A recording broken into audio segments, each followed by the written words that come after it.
नमस्कार विद्यार्थ्यांनो. तर स्वागत आहे तुमचं आपल्या आय-आय-ए प्लॅटफॉर्मवरती. आपण जी आपल्या चॅनलवरती आय-आय-ए बी-एम-एस गाईड या चॅनलवरती आपण जी ब्लूप्रिंट सिरीज जी चालू केली आहे, तिला उत्स्फूर्तपणे असा प्रतिसाद मिळत आहे. त्या सीरीजमध्ये आपण काय शिकत आहोत? मी आता मागे काही दिवसापूर्वी एक व्हिडिओ टाकला. त्याच्यामध्ये मी ती इन्फॉर्मेशन दिली. मी ते पुन्हा सांगू इच्छितो, की या ब्लूप्रिंटमध्ये आपण जे एसीक्यू वाईज, एलएक्यू वाईज जे पेपरचं ॲनालिसिस आहे आतापर्यंतचं, जे क्वेश्चन विचारले गेले आहेत प्रिव्हियस इयरमध्ये, प्रिव्हियस पास्ट 9 इयरचे क्वेश्चन, जो पॅटर्न चेंज झालाय आता काही वर्षापूर्वी, 4 वर्षापूर्वी जो पॅटर्न चेंज झालाय बी-एम-एसचा 2021 म्हणजे त्याला 2021 पॅटर्न म्हणतात. आता बऱ्याचशा विद्यार्थ्यांना हा प्रश्न पडतो, की सर आमच्या टाईम टेबलमध्ये 2021 लिहिलेलं आहे. त्याचं कारणच ते 2021 पासून बी-एम-एसचा पॅटर्न बदललाय. बी-एम-एसचा पॅटर्न बदललाय म्हणजे काय? तो क्वेश्चनचा पॅटर्न बदललाय, थोडेसे सिलेबस पण बदललाय. म्हणून त्या 2021 पॅटर्न 2021 ची युटी बी-एम-एस फर्स्ट असं त्याचं तिथे वरती हेडलाईन असते पेपरचं. ठीक आहे. आता आपण आपल्या विषयाकडे वळू बघा.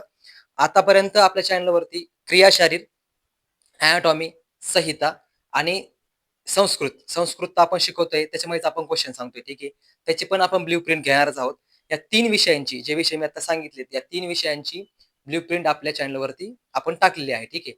त्या ब्लूप्रिंटमध्ये पास्ट 9 इयरचं जे ॲनालिसिस करून ते क्वेश्चन तयार केलेले आहेत. एसीक्यू, एलएक्यू वाईज ब्लूप्रिंट व्यवस्थित ते फॉलो करून, ब्लूप्रिंट ॲनालिसिस करून त्या गोष्टी इथे आम्ही नोट डाउन केलेल्या आहेत. ठीक आहे. आता आजच्या लेक्चरमध्ये आपण पदार्थ विज्ञान पेपर 1 आणि पेपर 2 या दोन्ही पण एकत्र व्हिडिओ बनवतोय मी. या व्हिडिओमध्ये आपण पेपर 1 चा आता स्टार्ट करतोय. ठीक आहे. आपण जाणार पहिलं का फर्स्ट आपण जाणार एसीक्यू कडे. ठीक आहे. आपला पॅटर्न कसा असतो? 20 मार्कचे एमसीक्यू, त्याच्यानंतर एसीक्यू 8 एसीक्यू आणि 4 एलएक्यू. या 4 एलएक्यू मध्ये आधीच्या पॅटर्न मध्ये जे होतं ना, असे 5 किंवा 6 एलएक्यू यायचे. अटेम्प्ट एनी 5, अटेम्प्ट एनी 4 असं म्हणायचे. एसीक्यू मध्ये पण same, attempt any 8, attempt any 9 above, म्हणजे खालच्या 10 पैकी किंवा 11 पैकी आपण 8-9 अटेम्प्ट करायचे असतात. पण आपला 2021 चा जो पॅटर्न आहे त्याच्यामध्ये आपले ऑल क्वेश्चन्स आर कंपल्सरी, म्हणजे 4च क्वेश्चन येणार, 4च एलएक्यू येणार आणि 8च आपल्याला एसीक्यू येणार. ठीक आहे. म्हणजे आपल्याला ते अटेम्प्ट करणंच आहे. ठीक आहे. मी तुम्हाला मागे सांगितलं होतं की क्वेश्चन सोडायचे नाही. आता चला आपल्या विषयाकडे लक्ष द्या. पेपर 1 एसीक्यू. पेपर 1 मध्ये जो पहिला एसीक्यू असेल तो असेल आयुर्वेद निरूपण वरती. आयुर्वेद निरूपण हा चॅप्टर जो आहे, या चॅप्टर मध्ये आयुर्वेद व्याख्या बघा. तुम्हाला आयुर्वेद व्याख्या चांगली येते. आयुष्याची व्याख्या येते. प्रकार, आयुष्याचे प्रकार किती, त्याच्यानंतर पर्याय, आयुष्याला पर्याय किती आहे आणि प्रकार किती आणि व्याख्या. तुम्ही जर आपले संस्कृतचे लेक्चर केले असले तर मी आयुष्य याच्या निवृत्ती आणि पर्याय पदाने याच्यावरती आयुष्य या टर्म वरती मी लेक्चर घेतले बघा. आयुष्य झालं. हे झाला. इथे नंतर आयुर्वेद लक्षण. आयुर्वेद लक्षण म्हणजे सिद्धांत आहे बघा. सिद्धांत म्हणजे काय? सिद्धांतो नाम असं तो वाला श्लोक आहे ना, तो वाला श्लोक इथे परिभाषेमध्ये वापरायचा आहे. प्रकार किती त्याचे? प्रकार 5 प्रकार आहेत सिद्धांताचे. सिद्धांत कोणता? तो सिद्धांत नाही बरं का आपला, याचा वाला नाही, कार्य आपलं सॉरी, सामान्य लक्षण सिद्धांत, सामान्य विषय सिद्धांत नाही. इथे वेगळे सिद्धांत आहे. अभ्युपगम, सर्वतंत्र, प्रतितंत्र, ते वाले जे सिद्धांत आहेत ते इथे लागतात. त्याचे प्रकार. ठीक आहे. तुम्हाला सरळ सरळ क्वेश्चन येईल. आयुर्वेदाचे लक्षण मध्ये सिद्धांताची परिभाषा लिहून सिद्धांताचे प्रकार स्पष्ट करा, असा एसीक्यू होऊ शकतो. ठीक आहे. हे झालं तुमचं पहिला चॅप्टर. आता पहिल्या चॅप्टर वरती एक एसीक्यू राहील. ठीक आहे. आता सेकंड चॅप्टर मध्ये बघा. सेकंड चॅप्टर काय आहे? पदार्थ, पदार्थाची डेफिनेशन, आयुर्वेद दर्शन निरूपण. ठीक आहे. आयुर्वेद दर्शन निरूपण, आयुर्वेद निरूपण वेगळं, आयुर्वेद दर्शन निरूपण दर्शन वेगळं. ठीक आहे. दर्शन शिकायचे बघा आपल्याला. याच्यामध्ये पदार्थ, पदस्य अर्थ पदार्थ, याची व्याख्या लिहायची. लक्षण, सप्तपदार्थ. सप्तपदार्थामध्ये काय रे पोरांनो? गुणकर्म, त्याचे रस, त्याच्यानंतर द्रव्य, गुण, कर्म, हे जे आहे 7 पदार्थ, त्यांची आपल्याला डेफिनेशन लिहायची. जर आपल्याला काय डायरेक्ट मध्ये का पदार्थाची व्याख्या लिहून लक्षणे लिहा आणि सप्तपदार्थांचे वर्णन करा, असा एसीक्यू होऊ शकतो. ठीक आहे. हा एसीक्यू नाही आला, इथे येईल दर्शन. दर्शनाची व्याख्या लिहून संख्या व भेद व सर्व कर्त्यांची नावे. याच्यामध्ये आपलं काय लक्षात ठेवायचंय? दर्शन म्हणजे काय? ठीक आहे. दर्शन म्हणजे काय? आपल्याला जी गोष्ट आपल्या डोळ्याने दिसते ते झालं दर्शन, अशी व्याख्या आहे बघा. ठीक आहे. शॉर्ट मध्ये. त्याच्यानंतर तुम्ही त्याला इलॅबोरेट करू शकता. संख्या, दर्शनची संख्या किती आहे? कोणते दर्शन आहे बघा? 2 दर्शन आहेत. 2 दर्शनच्या अंडर, 2 दर्शनच्या अंडर कोण डिव्हिजन केलं त्यांनी, ते लक्षात ठेवायचं. संख्या व भेद, भेद म्हणले बघा मी. सर्व कर्त्यांची नावे. सर्व कर्त्यांची नावे काय रे? सांख्य कोणी दिलं, जैन कोणी दिलं, जे दर्शन बौद्ध दर्शन कोणी दिलंय, ते कर्त्यांची नावे लक्षात ठेवायची. ठीक आहे. हे बघा ना, इथे हे 7 पॉईंट करतोय बघा मी दर्शन मध्ये. कर्ता म्हणजे कोणी दिलंय याच्यानुसार जायचं आपला. कर्ता, पर्याय. तुम्हाला जर एक दर्शन आलं, समजा इम्पॉर्टंट काय आहे, सांख्य दर्शन बघा. लक्षात ठेवा, इम्पॉर्टंट सांख्य, जैन, बौद्ध, हे 2-3 जे दर्शन आहेत ते इम्पॉर्टंट आहेत इथे. याचे येण्याचे जास्त चान्सेस आहेत. तर दर्शन मध्ये बघा तुम्हाला आलंय की सांख्य दर्शन. सांख्य दर्शन स्पष्ट करा. ठीक आहे. मग तुम्हाला फक्त सांख्य दर्शन स्पष्ट करा. त्याच्यामध्ये आपल्याला हे पॉईंट दिलेले नाहीये त्यांनी क्वेश्चन मध्ये. ठीक आहे. मग तुम्ही काय करताल, करता सांख्याचे करता कोण, त्याचे पर्याय म्हणजे सांख्य दर्शनाला अजून कोणते पर्याय होते, म्हणजे त्या शब्दाला कोणते पर्याय, प्रकार. प्रकार माहिती कोणत्या प्रकारामध्ये मोडतो, तुम्हाला असं सांगितलं बघा मी. दर्शनचे 2 प्रकार पडतात आणि 2 प्रकाराच्या अंडर हे एक दर्शन पडतात. ठीक आहे, बरोबर ना. म्हणजे कोणत्या प्रकारच्या अंडर पडते, कोणत्या पदार्थाला त्यांनी मान्यता दिली. म्हणजे पदार्थ म्हणजे कोणत्या पदार्थाला त्यांनी मान्यता दिली, कोणतं प्रमाण त्यांनी मानलंय. सांख्य दर्शनाने कोणतं प्रमाण मानलंय, जैन दर्शनाने कोणतं प्रमाण मानलंय, बौद्ध दर्शनाने कोणतं प्रमाण मानलंय. म्हणजे अपदेश मानलाय की प्रत्यक्ष प्रमाण मानलंय की अनुमान प्रमाण मानलंय. ते गोष्ट लक्षात ठेवायच्या. प्रयोजन काय होतं त्याचं, प्रयोजन काय होतं, सांख्य दर्शनचं प्रयोजन काय होतं, जैन दर्शनचं प्रयोजन काय होतं. प्रयोजन म्हणजे त्यांना असं वाटलं की येणारी जी पिढी आहे, येणारं जे आपलं भविष्य आहे, त्या भविष्यात लोकांनी या दर्शनातून काय शिकलं पाहिजे, ह्या गोष्टी प्रयोजनच्या अंडर येणार. ठीक आहे. 7वा पॉईंट बघा, सिद्धांत किंवा वाद. कोणता सिद्धांत दिला किंवा कोणता वाद दिला, पीटर पाक वाद वगैरे ह्या ज्या गोष्टी आहेत ना, ह्या इथे येणार 7व्या पॉईंट मध्ये. ठीक आहे. म्हणून हे हे जे 3 आहेत ना, हे मस्त आहेत. ठीक आहे. याच्यावरती येण्याचे जास्त चान्सेस एसीक्यू मध्ये. आता नेक्स्ट स्लाइड वरती आपण थर्ड एसीक्यू कव्हर करूया. ठीक आहे. इकडे बघा विद्यार्थ्यांना, आता थर्ड एसीक्यू असेल आपला द्रव्य पदार्थ निरूपण, द्रव्याची व्याख्या, लक्षण, वर्गीकरण. द्रव्य किती प्रकारचे आहेत, 2 प्रकारचे द्रव्य आहेत मेन म्हणजे. त्यानंतर मूर्त अमूर्त त्याचे प्रकार पडले बघा. ठीक आहे. मग ते मूर्त अमूर्त मध्ये पुन्हा काल, दिशा, आत्मा. काल दिशाची व्याख्या, लक्षणे, प्रकार, गुण, स्वरूप असं लिहायचंय. आत्मामध्ये स्पेशली लक्षात ठेवायचंय निरुक्ती. निरुक्तीमध्ये आत्मगुण म्हणजे आत्म्याचे गुण काय, आत्मलिंग म्हणजे आत्म्याचे लक्षण व भेद. लास्ट इयर 2025 ची मध्ये आत्मलिंग हा क्वेश्चन विचारला गेला. आत्मलिंग वर्णन करा. ठीक आहे. बऱ्याचशा विद्यार्थ्यांना माहित नव्हतं. आत्मलिंग म्हणजेच आत्म्याचे लक्षणे व भेद असा त्याचा लॉंग फॉर्म होतो. म्हणून त्यांनी आत्मलिंग हे शॉर्ट मध्ये लिहिलंय. ठीक आहे. तेवढं लक्षात ठेवायचं, स्टार करून ठेवा. ठीक आहे. मन, मनाचे विषय, चिंत्य, अचिंत्य, जे ग्राह्य विषय त्याचे. ठीक आहे. व कर्म, मनाचे कर्म कोणते हे ते लक्षात ठेवायचंय. हे झालं आपलं थर्ड एसीक्यू. मागच्या स्लाइड मध्ये सांगायचं राहिलं, आयुर्वेद निरूपण व आयुर्वेद दर्शन निरूपण या 2 चॅप्टर मिळून पहिला एलिक्यू तयार होता आपला. तो पहिला एलिक्यू असेल तो आयुर्वेद निरूपण व आयुर्वेद दर्शन निरूपण. मी जे आत्ता जे पॉईंट एक्सप्लेन केलेत तेच पॉईंट सेम टू सेम मागच्या स्लाइड मध्ये पॉईंट आपण एक्सप्लेन केलेत तेच पॉईंट वाईज तो एलिक्यू असेल. म्हणून एसीक्यू मध्ये जे कव्हर करता येते एलिक्यू मध्ये कव्हर होऊन जाईल तुमचं. ठीक आहे. एलिक्यू करायची गरज नाही तुम्ही एसीक्यू केलं तर. गुण निरूपण, चौथा एलिक्यू बघा, एसीक्यू बघा. गुण निरूपण, गुण निरुक्ती, व्याख्या. गुणनेते आमंत्रित येती लोक, हा म्हणजे आपल्याकडे अट्रॅक्ट करायची जी पॉवर असते त्याला आपण गुण असे म्हणतो. वर्गीकरण, गुणाचे वर्गीकरण, वर्गीकरण किंवा प्रकार सेम आहेत. वर्गीकरण मध्ये तुम्हाला सार्थ आणि सामान्य, सार्थ सामान्य, आदिभौतिक आध्यात्मिक असे जे प्रकार पडलेत. पुन्हा सार्थ सामान्यामध्ये नंतर मग गुरुवादी परादी. गुरुवादी परादीमध्ये पण तुम्हाला गुरुवादी गुणावरती लक्ष द्यायचं जास्त. गुरुवादी गुणांचे 20 श्लोक आहेत. विशंती गुण आपण त्यांना म्हणतो. ठीक आहे. विशंती का म्हणतो, कारण ते 20 आहेत म्हणून. गुरुवादी गुणावरती फोकस करायचं कारण असं आहे, एक एलएक्यू किंवा एक एसएक्यू फिक्स म्हणजे फिक्स असतो गुरुवादी गुणावरती किंवा परादी गुणावरती.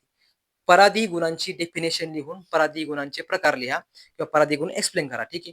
किंवा गुरुवादी गुणांचे व्याख्या लिहून गुरुवादी गुण एक्सप्लेन करा. ठीक आहे.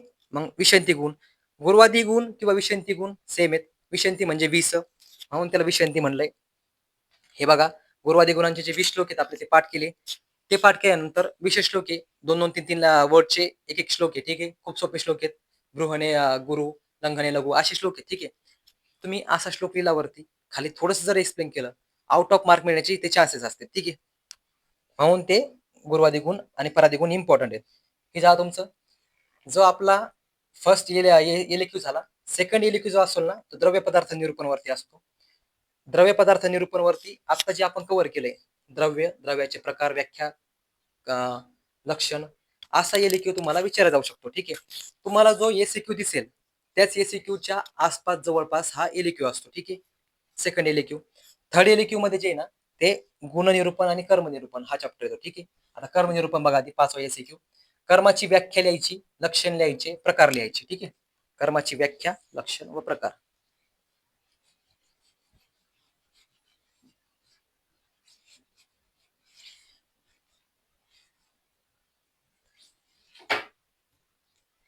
कर्माची व्याख्या, लक्षण व प्रकार लिहायचे. पंचकर्म असतात. प्रशस्त पालन दिलेले प्रकार लिहायचे आपल्याला. जास्त काही करायची लोड याच्यामध्ये कर्मामध्ये जास्त हा चॅप्टर काही मोठा नाहीये. थर्ड एलेक्यू जो असेल आपला, थर्ड एलेक्यू हा गुणनिरूपण आणि कर्मनिरूपण या दोन्ही मिळून मिक्स करून हा एलेक्यू येऊ शकतो. 6वा एसीक्यू बघा, सामान्य विशेष सिद्धांत आहे. सामान्य विशेष, सामान्य विशेषची व्याख्या लिहायची. सामान्य काय, विशेष काय, त्यांचे प्रकार लिहायचे. सामान्यचे प्रकार 3 पडतात, पण पुस्तकामध्ये 2 प्रकार दिलेले आहेत. ते 2 प्रकार लक्षात ठेवायचे आणि 2 प्रकार नंतर हे तिसरा प्रकार लिहायचे आपला द्रव्य सामान्य, गुणसामान्य, कर्मसामान्य. ठीक आहे. त्यानंतर हे झाले बघा सामान्य विशेषचे प्रकार. सेम टू सेम विशेष, द्रव्य विशेष, गुणविशेष, कर्मविशेष.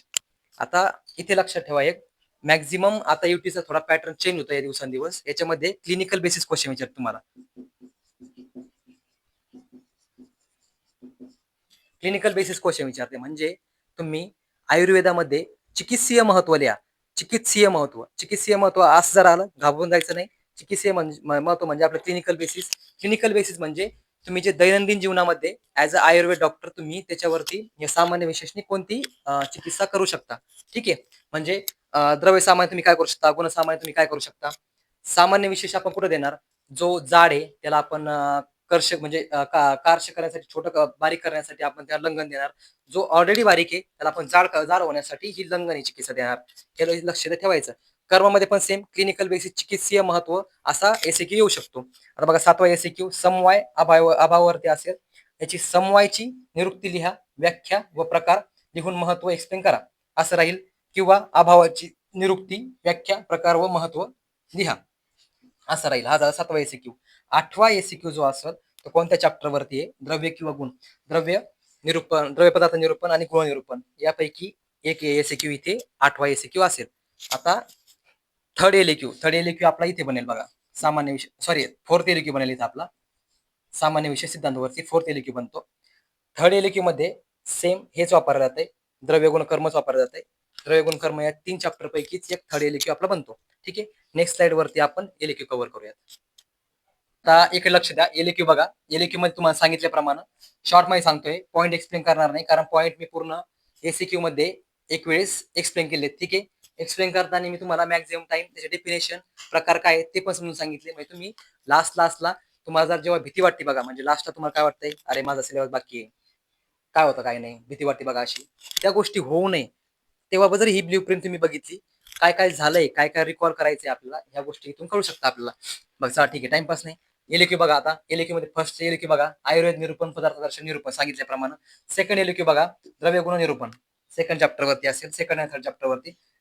थर्ड अँड फोर्थ चॅप्टर वरती गुणकर्म हा एलक्यू असेल. सामान्य विशेष मस्ट आहे, यायलाच पाहिजे. सामान्य विशेष याचे चिकित्सीय महत्व लिहा असा क्वेश्चन असू शकतो. म्हणजे किंवा विशेषचेच किंवा द्रव्य विशेष या द्रव्याचे असे चिकित्सीय महत्व लिहा असा एक एलक्यू असू शकतो. ठीक आहे. हे झाला आपला पेपर 1. आता पेपर 2 कडे आपण वळूया. आता इकडे लक्ष द्या. आपला जो पेपर 2 आहे, पेपर 2 मध्ये ह्याच्या टर्म बघता तुम्ही आता बोर्डवरती. ह्या टर्म थोड्याशा अवघड आहेत ऍज कम्पेअर टू पेपर 1, पण जर समजल्या तर सोप्या आहेत. ठीक आहे. म्हणजे आपल्या आजूबाजूला जे सराउंडिंग आहे त्याच्यामध्येच ह्या घटना आहेत. त्याच्यामुळे आपल्या जर कळाल्या गोष्टी तर चांगली गोष्ट आहे, तुम्ही लिहू शकता. ठीक आहे. म्हणून पेपर 1 वरती जास्त भर द्यायचा. पेपर 1 मध्ये तुम्हाला 70 ते 80 मार्क जर कव्हर झाले तर उरतात फक्त 30 ते 40 मार्क तुम्हाला पासिंगसाठी इथे यायचंय. ठीक आहे. पेपर 2 वरती मग पेपर 2 वरती फोकस करायचं. ठीक आहे. आता बघा फर्स्ट एसीक्यू असेल प्रमाण किंवा परीक्षा विज्ञानवरती. प्रमाण म्हणजे काय, परीक्षा म्हणजे काय. परीक्षाची एक श्लोक आहे 2 लाईनचा, छोटासा श्लोक आहे. तो परीक्षेचा श्लोक जर इथे तुम्ही टाकला एसीक्यू मध्ये मॅक्झिमम मार्क मिळू शकतात, 100% मिळू शकतात. परिभाषा त्याच्या अंडर येईल. ज्ञानाचे प्रकार म्हणजे बुद्धीचे प्रकार, स्मृती, अनुभव. इथे धीत होती स्मृती ह्या ज्या गोष्टी आहेत ना निवृत्तीमध्ये झालेल्या आहेत, परिभाषेमध्ये झालेल्या आहेत. ठीक आहे. स्मृतीची कारणे, व्याख्या व महत्व, अनुभव कोणकोणते आहेत? यथार्थ, अयथार्थ असे दोन प्रकारचे अनुभव आहेत. या दोन प्रकारच्या अनुभवापैकी तुम्हाला एक विचारला जाऊ शकतो किंवा याच्यामधला फरक स्पष्ट करा. दोन कॉलम बनवायचे, यथार्थच बनवायचा, अयथार्थमध्ये लिहायचं. ठीक आहे. झाला या फर्स्ट एसीक्यू. सेकंड एसीक्यू लक्ष द्या. आप्तोपदेश प्रमाण, तीन प्रमाण सांगितलेले, आप्तोपदेश, प्रत्यक्ष, अनुमान. या तीन प्रमाणच्या वरती तीन चॅप्टर आहेत वेगवेगळे. या तीन चॅप्टर वरतीच तीन एसीक्यू आपले कव्हर होतात. आप्तोपदेश बघा आता. आप्तोपदेशाचे पर्यायी शब्द म्हणजे आप्तोपदेशाला अजून काय काय पर्यायी शब्द आहे, त्याचं महत्व आयुर्वेदामध्ये महत्व सांगितलं आहे. ठीक आहे. म्हणजे आता आपण प्रत्येक गोष्ट प्रत्यक्ष प्रमाणे जाऊ शकत नाही. काही वेळेस ती आपल्या बॉडीसाठी किंवा मग सराउंडिंगसाठी हार्मफुल असते, म्हणून आप्तोपदेश आपण प्रमाण मानतो. ठीक आहे. आणि अनुमान प्रमाण पण ते काम येते. ठीक आहे. हे बघा, व्याख्या, स्वरूप, लक्षण, शक्तिग्रह. हे शक्तिग्रह वाक्यार्थ ज्ञान हेतू, शब्दार्थ बोधक वृत्ती, प्रत्यक्ष बाधाकर हेतू आणि आपलं आत्मलिंगाने.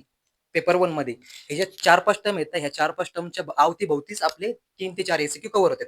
म्हणून हे शक्तिग्रह, वाक्यार्थ ज्ञान हेतू, शब्दार्थ बोधक वृत्ती आणि प्रत्यक्ष बाधाकर हेतू या गोष्टी लक्षात ठेवायची, तर व्यवस्थित वाचून घ्यायचे. ठीक आहे. हे झालं. त्याच्यानंतर शब्दाचे प्रकार कोणकोणते आहेत, लक्षणे कशी आहेत, शब्दार्थ बोधक वृत्ती म्हणजे आपण एखाद्याला न आवाज देता खुणवून पण त्याला आपल्याकडे बोलू शकतो, शब्दार्थ बोधक वृत्ती झाली.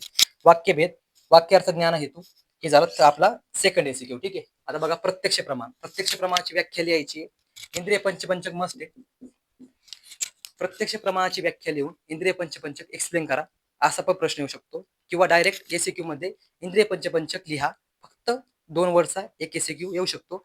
इंद्रिय पंचपंचक मध्ये 5 कॉलम करायचे, 5 आडवे कॉलम करायचे आणि कॉलम मध्येच लिहायचं. शॉर्ट मध्ये दिसेल, पण कॉलम मध्ये लिहिल्यानंतर एक्झामिनरला समजल्यामुळे मॅक्झिमम मार्क इथे गेन होतात.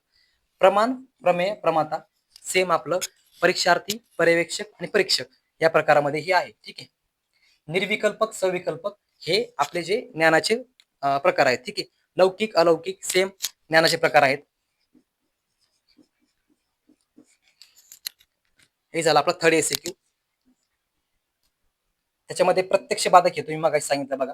प्रत्यक्ष बाधक हेतू मध्ये काय रे, म्हणजे प्रत्यक्ष प्रमाण आपण बघतोय, प्रत्यक्ष आपण एखादी गोष्ट समोर बघतोय, परंतु काहीतरी एक्सटर्नल फॅक्टरमुळे त्याच्यामध्ये थोडंसं आपल्या क्लॅरिटी नाहीये, ते झाला प्रत्यक्ष बाधक हेतू, म्हणजे काहीतरी बाधा होतीये. ठीक आहे.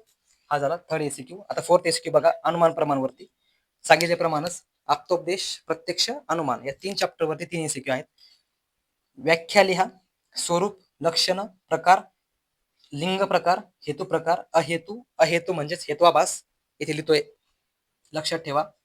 हेत्वाभास आलं घाबरायचं नाही, अहेतू आलं तरी घाबरायचं नाही, एकच आहे दोन्ही पण. ठीक आहे. हे झालं आपला फोर्थ एसीक्यू. आता नेक्स्ट साइड वरती आपण नेक्स्ट एसीक्यू बघूया. 5वा एसीक्यू युक्ती प्रमाणावरती. आपले आतापर्यंत आप्तोपदेश, प्रत्यक्ष प्रमाण आणि अनुमान प्रमाण झाले. 5th चॅप्टर आहे त्याच्यामध्ये आपला पेपर 2 मध्ये युक्ती प्रमाण. युक्तीचे लक्षण, महत्व, उदाहरण, वैशिष्ट्ये हे याच्यामधले पॉइंट आहेत. ठीक आहे. चॅप्टर मधले ही आपण त्याला रोड मॅप म्हणू. ठीक आहे. माइंड मॅप मध्ये या गोष्टी आहेत. ठीक आहे. त्याच्यानंतर आहे, हे झालं 5वा एसीक्यू. 6वा एसीक्यू मध्ये उपमान प्रमाणे. उपमान प्रमाण, व्याख्या, लक्षणे, प्रकार, महत्व. एकदम छोटे छोटे चॅप्टर आहेत. युक्ती प्रमाण, उपमान प्रमाण आणि आपलं कार्यकारण सिद्धांत वगैरे. ठीक आहे. हे छोटे छोटे चॅप्टर आहेत, पण याच्यामध्ये मार्क्स वेटेज जास्त आहे, हो याच्यावरती लक्ष द्यायचंय. हे झाला 6वा आपला एसीक्यू. 7वा एसीक्यू मस्ट आहे, सगळ्याला यायलाच पाहिजे, 100% यायला पाहिजे. कार्यकारण सिद्धांत. कार्यकारण सिद्धांत म्हणजे कोणत्याही गोष्टीसाठी, कोणत्याही कार्यासाठी आधी कारण पाहिजे, कार्य उत्पत्तीसाठी कारण पाहिजे, कोणतीही गोष्ट तयार होण्यासाठी, घडण्यासाठी कारण पाहिजे. हेच मी जे बोललोय आता, त्या गोष्टी पूर्ण कार्यकारण सिद्धांतामध्ये येतात. दशविध परीक्षा भाव, दशविध परीक्षा भाव, दशविध परीक्षा भाव या दोन गोष्टी वेगवेगळ्या आहेत. ठीक आहे. हे लक्षात ठेवायचं. दशविध परीक्षा भाव तुम्हाला सेकंड इयर मध्ये रोगनिदानमध्ये पण इम्पॉर्टंट आहे. त्याच्यानंतर आपला क्रियाशारीर, क्रियाशारीरमध्ये पण दशविध परीक्षा भाव इम्पॉर्टंट आहे. कार्यकारण सिद्धांत हा सेम टू सेम. वाद, कोणकोणते वाद आहे, सत्कार्यवाद, परिणामवाद. परिणामवाद मस्ट आहे, यायलाच पाहिजे. स्वभाव परमवाद मस्ट आहे, हा पण यायलाच पाहिजे. सांगायचं कारण काय, हे PYQ आहेत, पुन्हा पुन्हा पडलेत आणि कार्यकारण सिद्धांत हा इम्पॉर्टंट चॅप्टर असल्यामुळे ते डबल डबल येत आहे. ठीक आहे. या गोष्टी लक्षात ठेवायच्या. 7वा एसीक्यू झाला. 8वा एसीक्यू आपल्या पेपर 1 सारखाच मिक्स असेल, प्रत्यक्ष किंवा अनुमान प्रमाणावरती तो येऊ शकतो. या 2 चॅप्टर वरती ते येण्याचे चान्सेस. ठीक आहे. आता एलएक्यू मध्ये बघा मी फक्त चॅप्टरचे नाव किंवा मग असे प्रकार शॉर्ट मध्ये 2-3 वर्ड मध्ये दिले बघा. त्याचं कारण काय? एसीक्यू मध्ये आता जे आपले ब्ल्यू प्रिंट सांगतोय त्या ब्ल्यू प्रिंट मध्ये एसीक्यू मध्ये सांगताना पूर्ण चॅप्टरचे पॉईंट किंवा एसीक्यू कसा विचारला जाऊ शकतो हे सांगितलंय. म्हणून एलएक्यूचं वेटेज जे आहे ते इथे तिथे कव्हर झालंय सगळं. ठीक आहे. पहिला एलएक्यू असेल परीक्षा प्रमाण आप्तोपदेश. सेकंड असेल प्रत्यक्ष प्रमाण. प्रत्यक्ष प्रमाणाचे प्रकार लिहा, काय असेल ते, त्याचे लक्षणं, व्याख्या या गोष्टी याच्यामध्ये येतात. थर्ड मध्ये बघा अनुमान प्रमाण प्रमाण अनुमान प्रमाण त्याचे प्रकार, व्याख्या सेम. कार्यकारण सिद्धांतावरती एक लास्ट एलक्यू असेल. पहिला एलक्यू झाला परीक्षा प्रमाणावरती, सेकंड झाला प्रत्यक्ष प्रमाणावरती, थर्ड झाला अनुमान प्रमाणावरती आणि फोर्थ आहे आपला कार्यकारण सिद्धांत. कार्यकारण सिद्धांत इथे जर कव्हर केला एलक्यू कव्हर करायची गरज नाही. म्हणून म्हणतोय एसीक्यू वरती फोकस करा, एलक्यू आपोआप तुमचे कव्हर होतात. ठीक आहे. ही झाली आपली पदार्थ विज्ञानची ब्ल्यू प्रिंट. आता आपली बाकी आहे फक्त संस्कृतची ब्ल्यू प्रिंट. संस्कृतची ब्ल्यू प्रिंट ही चाऊ लेक्चर मध्येच घेण्यात येईल किंवा त्याचा स्पेशल बाजूला एक व्हिडिओ टाकण्यात येईल. ही ब्ल्यू प्रिंट करताना थोडस लक्ष देऊन जर लक्षपूर्वक जर बघितलं आपलं तर याच्यामध्ये तुमचा पूर्ण सिलेबस कव्हर होतोय. म्हणजे 80 to 90% जो सिलेबस आहे आपला तो सिलेबस पूर्णतः कव्हर होतोय. ब्ल्यू प्रिंट सिरीज करायचं कारण काय? विद्यार्थ्यांना कॉन्फिडन्स यावं. विद्यार्थ्यांना असं वाटायला नको युनिव्हर्सिटी जवळ आल्यानंतर की अरे माझा हा सिलेबस बाकी आहे, तो बाकी आहे. कॉन्फिडन्स त्यांना पाहायला राहिला पाहिजे. मॅक्झिमम विद्यार्थी कॉन्फिडन्सच्या जीवावरतीच तिथे युनिव्हर्सिटी क्रॅक करतात. ज्यांना कॉन्फिडन्स नाही त्यांची युनिव्हर्सिटी क्रॅक थोडी जायला म्हणजे व्हायला जड जाते. ठीक आहे. म्हणून ब्ल्यू प्रिंट सिरीज आपण चालू केली आहे. ठीक आहे. तर लवकर भेटूया लवकरच आपल्या आय प्लॅटफॉर्मवरती. थँक्यू.